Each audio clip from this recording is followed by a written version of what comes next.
Please make sure your voting ballots are marked clearly, and remember to please sign your proxy ballots. The election results will be announced as soon as possible this evening at the end of the meeting or on our webpage, www.myrec.coop. Madam Chairman, that concludes the election. Thank you all very much. Thank you, Mr. Payne. As we reflect on our accomplishments over the last year, it was a very strong year for your cooperative, and as always, our focus is on safe, affordable, and reliable electricity to you, our members, while being good stewards of our environment. Some highlights of the year: we weathered extremely cold conditions and severe weather with very few outages. There are ongoing system improvements throughout our territory to improve reliability and safety. A community solar learning project was installed in Fredericksburg for member education. Your cooperative participated in 244 public events, touching many thousand members and hundreds of school children. We continued the Get Connected events in Caroline County, where close to 1,200 members attended, and in May of this year, the event moved to Culpeper. These were so successful. Please look for more in the future. I'd like to take a moment to express my appreciation to the nearly 400 employees who keep your cooperative running. The dedication to their jobs is exemplary, and it can be seen in their many achievements. They live the cooperative's core principles of caring, integrity, service, and respect, and our mission wouldn't be successful without their commitment to serving our communities. Lastly, but most important, I'd like to thank you, the members of Rappahannock Electric Cooperative. The cooperative exists for you. Our success is your success, and we always strive to meet the membership's needs as a whole. Your cooperative remains in good hands, and we look forward to another strong year and successful future as good stewards of your cooperative. Thank you.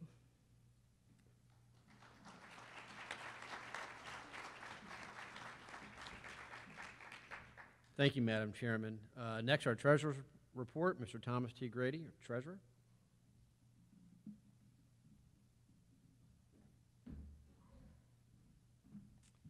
Good evening. I got to find a clicker. I lose things easily. It's nice to see some familiar faces out there. It's my pleasure and the board's pleasure to let you know that 2014 was another outstanding year for Rappahannock Electric. We continue to maintain our strong financial position. The board's very grateful to the employees and the management team for controlling cost. We're very fortunate to have employees that have can-do attitude and a management team that provides just excellence in leadership. So let me get to the report and get through it fairly quick, because I know you're just dying to see these numbers, right? Let me go. I thought so. Revenue in 2014 was, what was it? $435 million. It was up about $34 million from the previous year. It was up for three reasons. One was because of the cost of power increased, and unfortunately that cost gets passed on to you. Two, the new territory rates increased effective July 1st, 2014 by 5%. And the last reason is because sales increased 3.1% due to the cold weather. 60% of our revenue came from our residential customers, 1% came from public buildings, and the remainder came from our commercial customers. Our total expenses in 2014 were $426.5 million. Total expenses were up because the cost of power was up. A reasonable question. I'm going to hit somebody with that. A reasonable question you might ask now is, how did we spend your money? 74% of it went to purchase power, $314 million. That's a lot of money in my book, and our management team spends a lot of effort to control that cost. Operating expenses which are the operation and maintenance of lines, accounting, customer service, and administrative expenses remain in good control. In fact, the good news is in 2014, they decreased by $7 million due to early retirements by employees, and we had no major storms in 2014. As you can see, our single greatest expense is that to purchase power to meet your needs. 16% went to the operation of your cooperative, and 10% covered interest, depreciation, property taxes, and a few other miscellaneous expenses. Now, when you subtract expenses from revenue, what you have left is margins, profit as they call it. Total margins are composed of operating margins and non-operating margins. Our operating margins in 2014 were $804 million, up $4.4 million from the previous year. Non-operating margins were $6.5 million. Now, non-operating margins, most of those come from patronage capital that we receive from Old Dominion Electric Cooperative, our wholesale power supplier. The total margins were $14.9 million, and these were allocated to your capital credit account earlier this year. In 2000, let's see, wrong slide, yeah. Each year, your margins are allocated to your capital credit account in the following year. So 2014 margins get allocated to your account in 2015. Allocations are based on the total value accumulated in your capital credit account since you first became a member of Rappahannock Electric. I said that slow so I don't confuse anybody. Allocations are made in proportion to the amount of business that each member does with Rappahannock Electric during the year the margins were earned. These become your capital credits. Margins are distributed proportionally to all classes of membership. 78% went to residential members, 12% went to our large commercial members, 8% went to our small commercial members, and the remaining 2% went to other memberships. In 2010, Rappahannock Electric returned $3 million to members through general and estate retirements of capital credits. Now, a general retirement is based on the accumulated value in your capital credit account. All members, now those currently served by Rappahannock Electric and those that have left the system, participate and receive a general capital credit retirement payment. Estate payments are to retire estates. So I say as every year, make sure in your estate planning that that's part of your estate planning. Now, for the good news, this is what you've really waited for.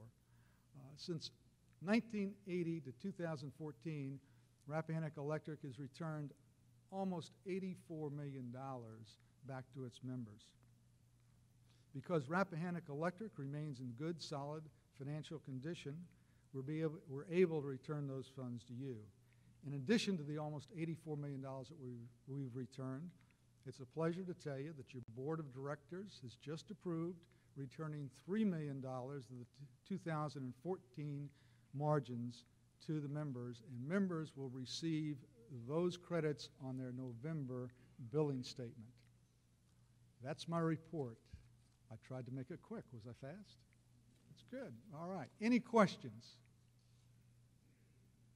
That's even better. Thank you.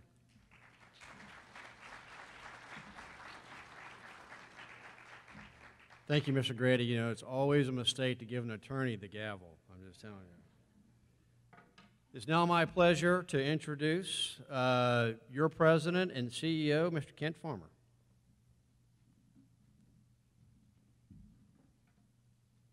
Thank you, Charlie. Let's pause just for a second and give Darlene and Tom another round of applause. They did a great job in their reports.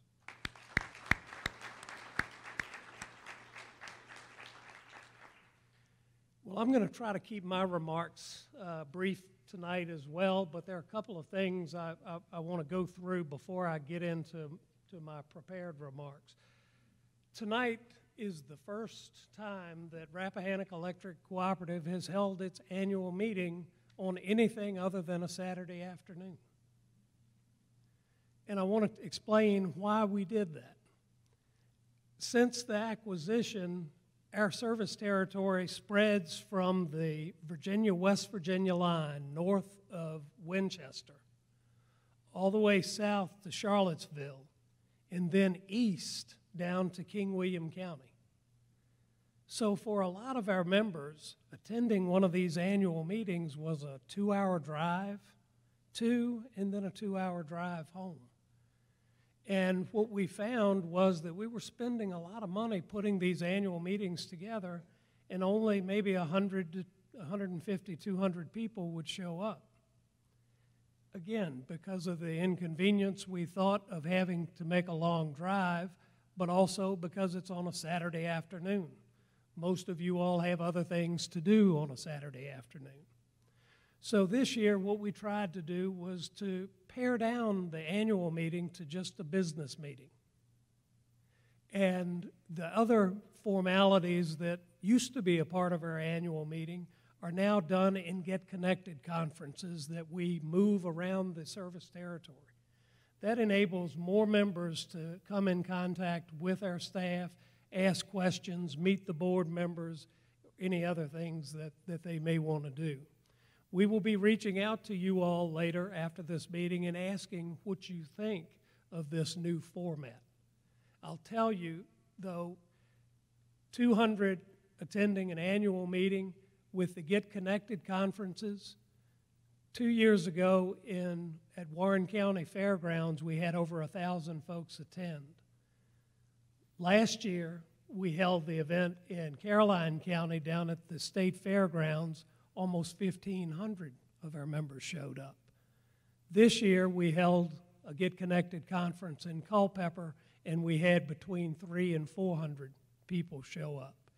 We spent the same amount of money with the Get Connected conferences that we were doing with the annual meeting, but we've touched a lot more people and given our members an opportunity to interact with us more. That's the reason for the change. I've had conversations with many of you here tonight, and I know some of you are missing the goodie bags and the prizes that we were giving out at the annual meeting. What I did hear most that was missed, though, was the cooler bag that a lot of you take to the grocery store with you, and we appreciate the advertisements you give us. We'll make sure we have some more cooler bags at the Get Connected conferences that we will have around the area. So, again, thank you. I'm going to take a little different approach in my remarks tonight. I want to talk about the future a little more. And the theme of tonight's remarks is change. We all experience it. In order for us to improve, we have to embrace it. But I will tell you that the electric utility industry is in the midst of some of the most significant changes that we've seen in a 200-year history. The primary drivers of these changes are advancements in technology and environmental regulations. Some of the technology examples. Today we hear about the smart grid, smart buildings, smart homes. Well, what does that mean? All that means is that we are taking information that we gather from what goes on our system, and we can make better decisions. We can address outages quicker. We can prevent outages. We can use automation technology to switch feeds.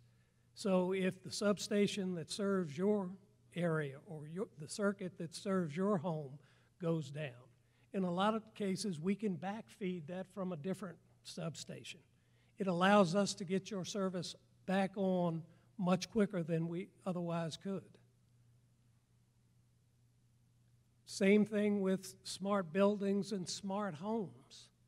I'm going to talk in a few minutes about some of the environmental regulations, but we all, I think, want to be more energy efficient. Every day you pick up the paper and you see where the Department of Energy or some other regulatory body has come out with a new set of environmental regulations or efficiency regulations about your appliances. Well, the one that I saw this morning had to do with the light fixtures on a ceiling fan. So it's going across the board. All of those are good things because if our appliances are more efficient, you're not having to spend quite as much for electricity every month. Other technology examples, distributed generation. That's a new term.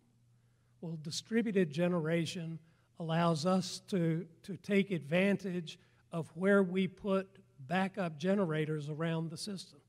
We can use those backup generators to help us during outage hours. We can also use those to help control our cost. You heard Mr. Grady talk about wholesale power cost representing 74% of our total expenses. If we didn't have that technology out there, those expenses might be even higher. Customer-owned generation. How many of you have been contacted by a solar company who wants to put a solar panel on your roof? Again, we're having to deal with these types of issues. I'm going to talk a little bit more about solar later on in my remarks, but again, these are the types of technologies that are changing how we do business, how you use our products and services. Electric vehicles. Well, we're seeing the technology improve on those all along so that if you charge a vehicle overnight, you might be able to get 300 miles out of it on a single charge. But they're also using those electric batteries in the cars as a backup for when something happens to one of the generators and we need more power. We can reverse the flow. You might not be able to get home when you leave that afternoon if we've had to do that. But again, those are just some examples of the technologies. How many of you have heard the term the Internet of Things? Everything that we do today, we're capturing that data. We're using that data to help us make decisions. We're using that information to get you all communications about what caused the outage and how long it might be off so that you know how to respond. Well, the more data that's out there, the more risk we take in cybersecurity. Again, those are all just parts of or examples of the technology advances. We touched on a lot of those in the annual report. I hope you all have had an opportunity to look at this year's annual report. It's got a lot of good information in it, and any questions you have that you don't get answered by looking at this, don't hesitate to let us know. Well, I also mentioned the change about environmental regulations. Let's talk about a few of those. Net energy metering. Net metering is what occurs when you have self-generation at your location. If you generate more electricity than you use, you're feeding that electricity back into our system. And we are required to pay you for that electricity. The problem, however, is what we're required to pay you for that electricity that you sell back into the system is the full rate. But you're not displacing the full rate, you're only displacing the generation and transmission cost. Well, the fact that we're having to pay you the full cost of that energy that comes back into the system is supposedly encouragement for you to make those types of investments.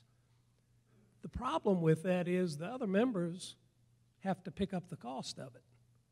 So we're currently working legislatively to try to resolve the net metering issue going forward. We're also dealing with renewable resources. All are a good thing. Wind power, solar power. The problem with renewables, however, short term, is that the sun doesn't shine all the time and the wind doesn't blow all the time. And when that occurs, we've got to have fossil fuel generated power to back that up. Again, that's not a problem, except it tends to drive the cost up because you've got both. If battery storage technology continues to develop, we will be able to take advantage of that, and that may help balance those costs a little bit more. Time of use energy rates.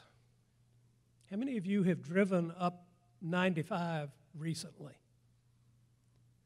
And when you drive up 95, they now have what's referred to as hot lanes that you can drive on if you've got one of those Easy Pass things in your windshield. But as the highway gets congested, the price of driving on those lanes goes up.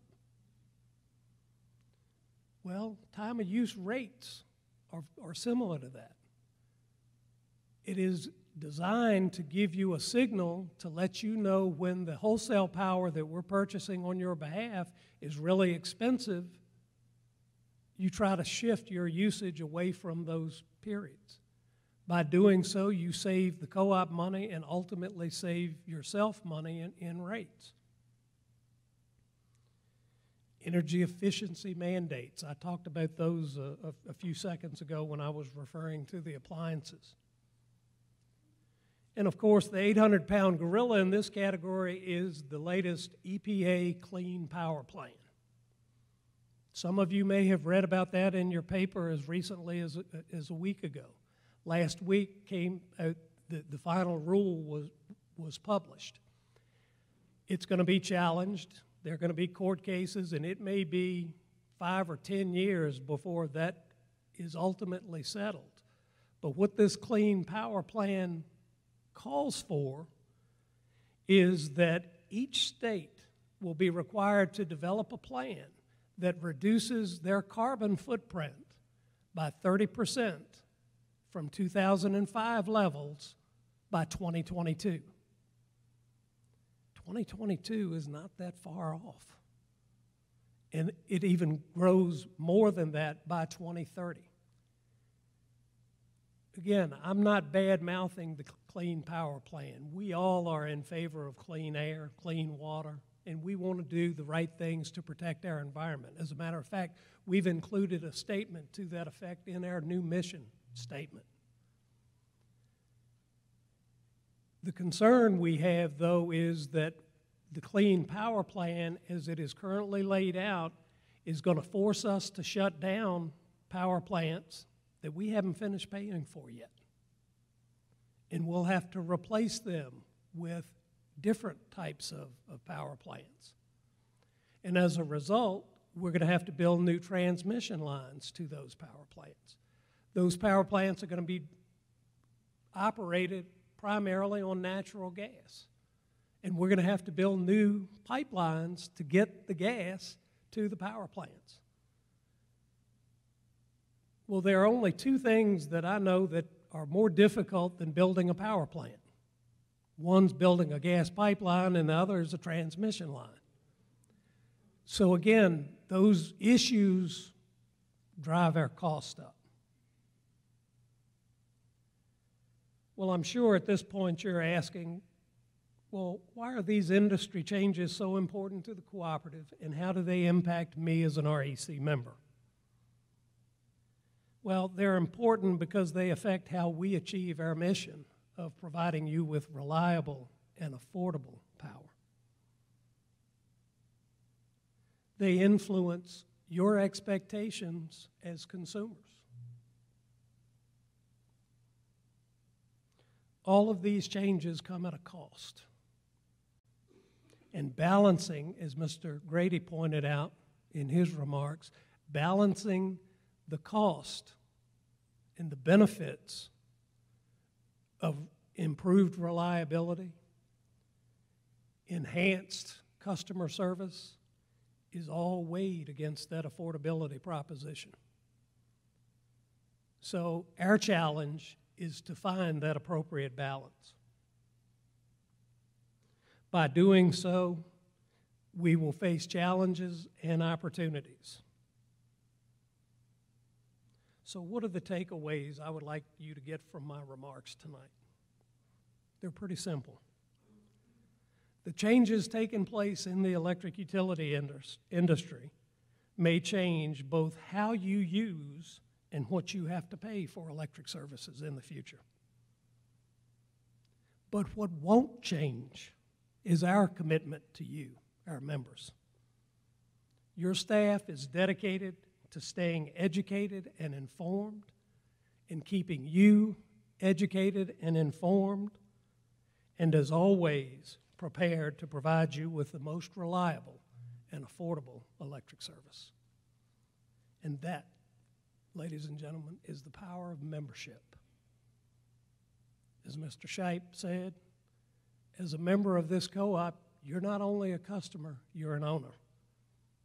We appreciate you and strive every day to make sure that your power is reliable and affordable. Thank you all very much. I look forward to your questions.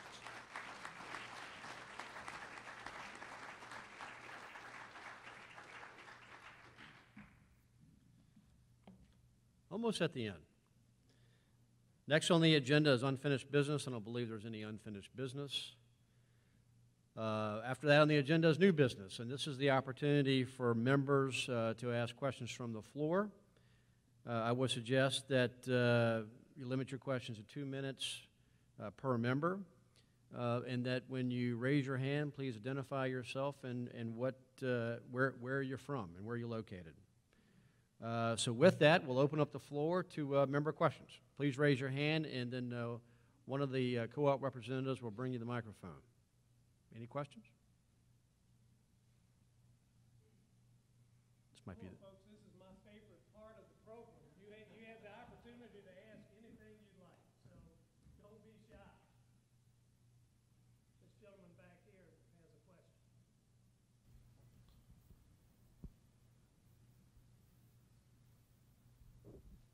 How much are we getting from wind power?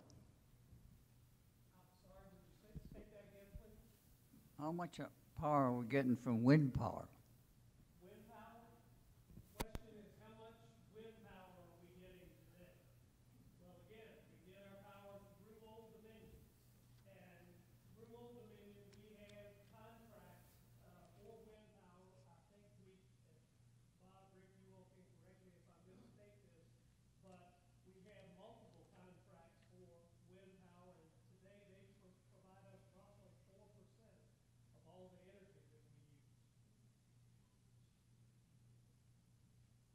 Another question.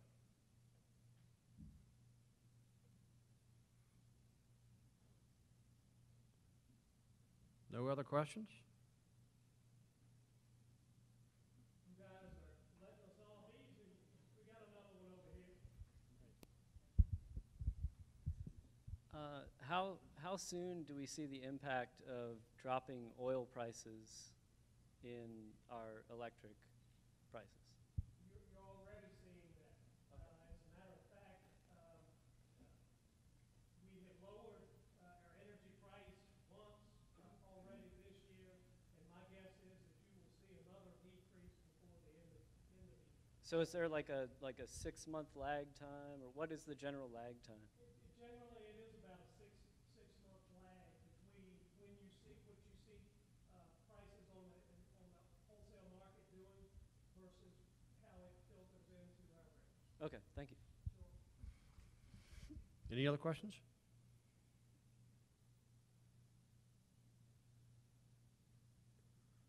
Well, folks, again, it has been our pleasure to host you all here this evening. You are the owners of this organization. We spend every day reminding each other of that.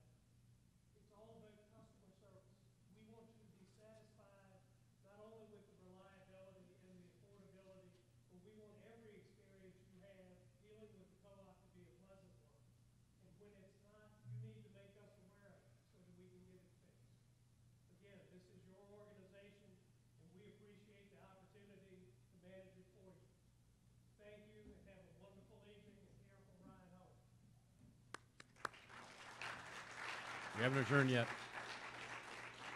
We're getting, go ahead, sorry. Before you leave, I think we might have some information on election results, so.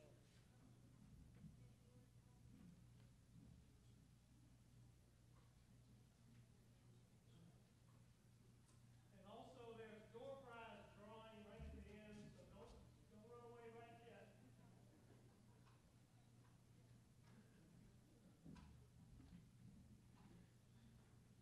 Before we get to the door prize winners, we do have the election results of the contested election. I'd like to announce that now.